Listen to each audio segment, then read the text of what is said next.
नमस्कार। आज मैं भादुड़ी चौथ की कहानी कह रही हूँ। बोलो चौथ माता की जय। और सुनो। एक गांव में एक बूढ़ी माँ और उसका बेटा रहता था। बेटा गांव की गाय चराकर घर का खर्चा चलाता था। उसकी माँ चौथ माता का व्रत करती।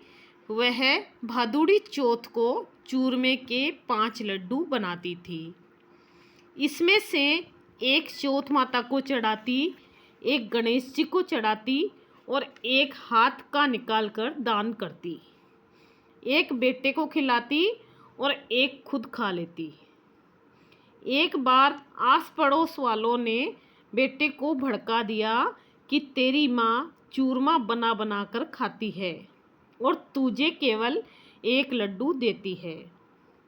लड़का यह सुनकर भड़क गया कि माँ तो चूरमा खाती है और मुझे सिर्फ एक लड्डू देती है, बाकी ठंडी रोटियां खिलाती है।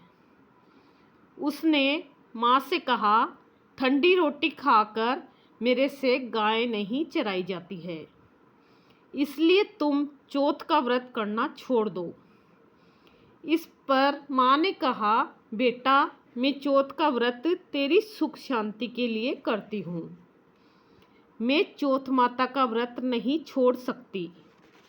तो बेटा विदेश जाने लगा।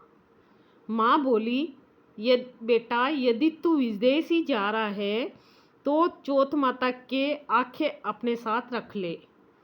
यदि तेरे पर कोई संकट आवे तो चौथ माता का नाम लेकर इन्हें पूर देना, तेरा संकट टल जाएगा। लड़का उन आँखों को लेकर विदेश के लिए चल पड़ा। रास्ते में एक नदी आई। उस पार जाने का कोई साधन नहीं था। उससे माँ की बात याद आई और उसने आंखें निकालकर चौथ माता का नाम लेकर पूर दिए।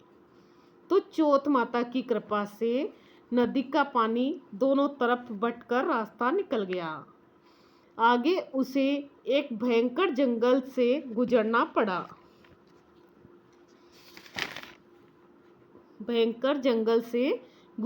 पड़ा।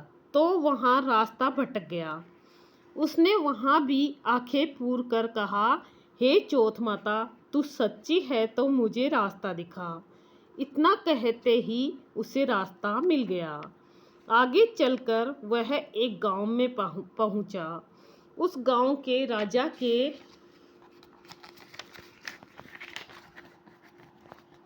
के यहाँ रोजाना बर्तनों का एक अहाव पकता, जिसमें एक आदमी की बलि दी जाती थी।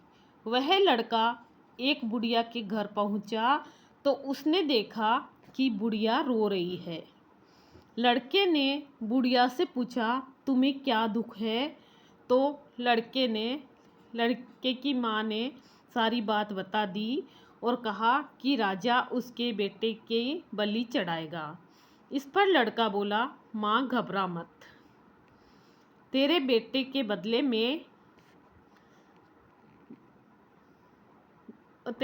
के बदले मुझे भेज देना और मैं बलि चढ़ जाऊंगा। तू मुझे पेट भर के भोजन करा दे। भोजन करा के बुढ़िया ने अपने लड़के की जगह उसको सुला दिया। दूसरे दिन राजा का बुलावा आया तो बुढ़िया ने उस लड़के को भेज दिया। राजा के नौकर उसे ले जाकर आहाव में चुनने लगे तो वह आंखें पूर कर जल का कलश लेकर बैठ गया और बोला, हे चौथ माता, तू मेरा संकट टालना। अब आंखें चुनकर आहाव चुनकर आग लगा दी गई। महीने भर में पकने वाला आहाव एक दिन में ही पक गया। वह जानकर राजा को बड़ा आश्चर्य हुआ। राजा खुद देखने गया और नौकरों को आहाव के कलश उतारने को कहा। नौकर कलश उतारने लगे तो अंदर से आवाज आई, बर्तन धीरे उतारना। आवाज सुनकर सभी अचरज में पड़ गए। बर्तन हटाकर उसे निकाला और पूछने लगे, भाई तुम कौन हो? तब उसने कहा, मैं वही आदमी हूँ जिसको आपने अहाव में चुन दिया था। राजा ने पूछा, तुम बच्चे कैसे? तो उसने कहा, मेरी माँ चौथ माता का व्रत करती है, मुझे माता ने ही बचाया है।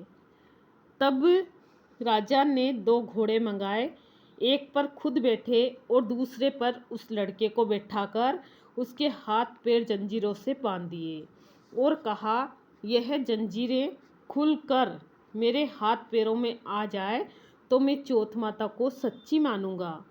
लड़के ने आंखें पूर कर कहा, हे चौथ माता, अब तक रक्षा की है तो इस बार भी रक्षा कर।